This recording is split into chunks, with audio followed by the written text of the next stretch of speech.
శ్రీమన్మహాభారతము 280వ రోజు. ఓం అస్మద్గురుభ్యో నమః. నారాయణం నమస్కృత్య నరం చైవ నరోత్తమం దేవీం సరస్వతీం వ్యాసం తతో జయం ఉదీరయేత్. శ్రీమన్మహాభారతము ఆది పర్వము 181వ అధ్యాయము ద్వారా సూత మహానుభావుడు శౌనకాది మహర్షులందరికీ ప్రవచనం చేస్తూ ఈ రకంగా చెబుతూ ఉన్నాడు. ఓ మహర్షులారా, వైశంపాయన మహర్షి జనమేజయ మహారాజుకు శ్రీమన్మహాభారతాన్ని ఉపదేశం చేస్తూ ఇలా చెబుతూ ఉన్నాడు. ఓ జనమేజయ, అర్జునుడికి అంగారపర్ణుడు అనేటటువంటి గంధర్వుడు కల్మాషపాదుడి యొక్క పరాశరుడి యొక్క వృత్తాంతాలు అన్నీ తెలియచేయగానే అర్జునుడు మళ్ళీ అంగారపర్ణుడిని ఈ రకంగా అడుగుతూ ఉన్నాడు. ఓ గంధర్వ, కల్మాషపాదుడు అనేటటువంటి ఆ రాజు ఎందుకని వశిష్ఠ మహర్షుల వారి చేత తన సంతానాన్ని పొందాడు? ఏమిటి దానికి కారణం? ఈ సందేహాన్ని నాకు నివారించవా అని అర్జునుడు అడగగానే గంధర్వుడు అంగారపర్ణుడు ఈ రకంగా చెబుతూ ఉన్నాడు. అర్జున, వశిష్ఠ మహర్షుల వారి కుమారుడైనటువంటి శక్తి అనే మహర్షి కల్మాషపాదుడిని శపించాడు అన్నటువంటి విషయాన్ని నీకు ముందే చెప్పాను. అయితే ఎప్పుడైతే కల్మాషపాదుడికి ఆ శాపము శక్తి మహర్షి వలన ఆ శాపం తగిలిందో అప్పుడు ఆ కల్మాషపాదుడు సతు శాపవశం ప్రాప్త క్రోధ పర్యాకులేక్షణ నిర్జగామ పురాద్రాజ సహదార పరంతప. ఇక ఆ శాపము తగలగానే పాపం కల్మాషపాదుడు తన భార్యను తీసుకొని నగరము నుండి బయటికి వెళ్ళిపోయాడు. నిర్జన అరణ్యములో భార్యతో సహా ప్రవేశించి ఇక అటు ఇటు తిరగటం మొదలుపెట్టాడు. ఆ అరణ్యములో తిరుగుతూ ఉన్నప్పుడు ఒక బ్రాహ్మణ జంటను చూశాడు. అప్పటికే కల్మాషపాదుడికి ఆకలేస్తుంది. అయితే ఆ బ్రాహ్మణ జంట వారిద్దరూ కలిసి ఉన్నారు. వారు కల్మాషపాదుడిని చూసి భయపడి పారిపోవటం మొదలుపెట్టారు. వారు పరిగెడుతూ ఉంటే ఆ కల్మాషపాదుడు ఆ బ్రాహ్మణుణ్ణి బలవంతంగా పట్టుకున్నాడు. భర్తను ఆ కల్మాషపాదుడు పట్టుకోవటాన్ని చూసి ఆ బ్రాహ్మణి ఈ రకంగా అంటుంది. ఓ రాజా, నువ్వు సూర్యవంశములో పుట్టినటువంటి వాడివి. నేను చెప్పబోయేటటువంటి మాట విను. నువ్వు ధర్మాన్ని సావధానంగా పాటించేటటువంటి వాడివి. నువ్వు పాపకర్మలు చేయకూడదు రాజా.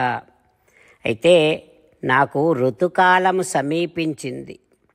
అందుకని నేను సంతానం కోసమని నా భర్త దగ్గరకు వచ్చాను. నా కోరిక ఇంకా తీరనే లేదు. అందుకని నన్ను దయతలచి నా భర్తను వదిలిపెట్టవా అని ఆ రకంగా ఆ బ్రాహ్మణ స్త్రీ అడుగుతూ ఉన్నా సరే ఆ కల్మాషపాదుడు శక్తి మహర్షి శాపప్రభావము చేత ఆ కల్మాషపాదుడు పులి ఒక మృగాన్ని తినేసినట్టు ఆ బ్రాహ్మణుడిని తినేశాడు. ఇక వెంటనే పాపం ఆ బ్రాహ్మణ స్త్రీకి కళ్ళ నుండి నీళ్లు కారుతూ ఉన్నాయి. ఒక మండే అగ్నిలాగా మారిపోయాయి ఆ కళ్ళ నీళ్లు. అక్కడి ప్రాంతాన్నంతటిని కూడా ఆ కళ్ళ నీళ్ళే దహించేశాయి. అంత కోపముతో ఆ బ్రాహ్మణ స్త్రీ కల్మాషపాదుడిని ఈ రకంగా మళ్ళీ శపిస్తోంది. క్షుద్రుడా, నా కోరిక తీరక ముందే నేను చూస్తూ ఉండగానే నా ప్రియమైనటువంటి భర్తను తినేశావు. ఓ దుర్మతి, నువ్వు కూడా నా శాపము వలన ఋతుకాలములో భార్యతో కలిస్తే వెంటనే ప్రాణాలు పోగొట్టుకుంటావు. అయితే వశిష్ఠ మహర్షి కుమారులను కూడా నువ్వు నాశనం చేశావు. కాబట్టి నీ భార్య వశిష్ఠ మహర్షులతో సంగమించి కొడుకును కంటుంది. ఆ కొడుకే నీ వంశ అభివృద్ధికి కారణమవుతాడు అని ఆ సాధ్వి అయినటువంటి ఆ బ్రాహ్మణ స్త్రీ కల్మాషపాదుడిని శపించి, ఆ కల్మాషపాదుడు చూస్తూ ఉండగానే అగ్నిలో దూకి ఆత్మార్పణ చేసుకుంది. ఓ అర్జున, ఈ విషయమంతా వశిష్ఠ మహర్షుల వారు తన మహా తపస్సు చేత తెలుసుకున్నాడు. సరే, ఇక చాలా కాలం తర్వాత ఆ కల్మాషపాదుడు ఋతుకాలములో భార్య దగ్గరకు పోయాడు. ఆమె ఆయన్ను నివారించింది. కల్మాషపాదుడు శాపాన్ని మరచిపోయి భార్య దగ్గరకు వెళ్ళాడు. ఇక భార్యనేమో అతన్ని నివారిస్తూ ఉంది. అయితే ఆ రాజుకి శాప విషయం గుర్తుకు రాలేదు. మహారాణి మాటలు విని అప్పుడు జ్ఞాపకం వచ్చింది. ఓ అర్జున, ఆ శాపాన్ని మాటిమాటికి తలుచుకొని చాలా దుఃఖించాడు కల్మాషపాదుడు. ఆ కారణం వలననే శాపదోషము తగిలినటువంటి ఆ కల్మాషపాదుడు తన భార్యతో వశిష్ఠ మహర్షుల ద్వారా సంతానాన్ని పొందాడు అంటూ అంగారపర్ణుడు అనే గంధర్వుడు అర్జునుడికి చెబుతూ ఉన్నాడు. ఆ తర్వాత ఏం జరుగుతుందో రేపు తెలుసుకుందాం. జై శ్రీమన్నారాయణ, జై శ్రీమన్నారాయణ. అమ్మా నాన్నలకు సాష్టాంగ నమస్కారం చేద్దాం. మన ఆచార్యవర్యుల శ్రీచరణారవిందములకు సాష్టాంగ నమస్కారం చేద్దాం. శ్రీ వేదవ్యాస మహర్షుల వారి దివ్య పాదారవిందములకు సాష్టాంగ నమస్కారం చేద్దాం. శ్రీ విఘ్నేశ్వర స్వామి వారి శ్రీచరణారవిందములకు సాష్టాంగ నమస్కారం చేద్దాం. శ్రీమన్మహాభారత గ్రంథరాజమునకు శిరస్సు వంచి నమస్కరిద్దాం. శ్రీకృష్ణ భగవానుని శ్రీచరణారవిందములకు సాష్టాంగ నమస్కారం చేద్దాం. మన హృదయ మందిరములోనే అంతర్యామిగా వేంచేసి ఉన్నటువంటి శ్రీమన్నారాయణుడిని సేవిస్తూ మనని మనము స్వామికి సమర్పించుకుంటున్నామనే భావనాపూర్వకముగా సాష్టాంగ నమస్కారము చేస్తూ స్వామి నామ సంకీర్తన చేద్దాం. శ్రీమన్నారాయణ నారాయణ నారాయణ, శ్రీమన్నారాయణ నారాయణ నారాయణ. శ్రీమన్నారాయణుడే శ్రీకృష్ణ భగవానుడిగా వచ్చి మనందరికీ భగవద్గీతను ఇచ్చి మనందరినీ ఒక 8 పనులు చేయమని చెబుతూ ఉన్నాడు. అందుకని భగవన్ తప్పకుండా చేస్తామంటూ మనం ప్రతిరోజు ఈ రకంగా మాట ఇద్దాం. హో శ్రీమన్నారాయణ, కరిష్యే వచనం తవ, సర్వం శ్రీకృష్ణార్పణమస్తు. జై శ్రీమన్నారాయణ. జై శ్రీమన్నారాయణ. భక్తులకు ప్రత్యేకమైనటువంటి విజ్ఞాపన. మీకు అన్ని విషయాలలో వెంటనే మంచి ఫలితాలు రావాలి అనంటే ప్రతిరోజు 1 నిమిషం వెచ్చించి నారాయణాస్త్రాన్ని చదవండి. ఇక మీకు తిరిగే ఉండదు. నారాయణాస్త్రాన్ని పొందడానికి మీరేం చేయాలంటే నారాయణాస్త్రం అనే వెబ్సైట్కి వెళ్ళి మీ పేరు, మీ ఈమెయిల్ ఇస్తే మీ ఈమెయిల్కి నారాయణాస్త్రం PDF వస్తుంది. అందులో ఒక రామాయణ శ్లోకం, ఒక గీతా శ్లోకం, ఒక విష్ణునామం ఉంటాయి. ఆ 3 కలిపి నారాయణాస్త్రం అంటాం. ప్రతి ఒక్కరికి వేరువేరు శ్లోకాలను ఇస్తున్నాం. ఆ రకంగా ఎవరి శ్లోకాన్ని వారు ప్రతిరోజు తప్పనిసరిగా చదవటం వలన ప్రతిరోజు ప్రతి 24,000 భక్తులతో ఒకసారి సంపూర్ణ రామాయణ పారాయణ, 33 సార్లు శ్రీమద్ భగవద్గీత పారాయణ, 24 సార్లు శ్రీ విష్ణు సహస్రనామ స్తోత్ర పారాయణ జరుగుతుంది. ప్రతి ఒక్కరికి అంతటి విశేష ఫలితము ప్రతిరోజు లభిస్తుంది.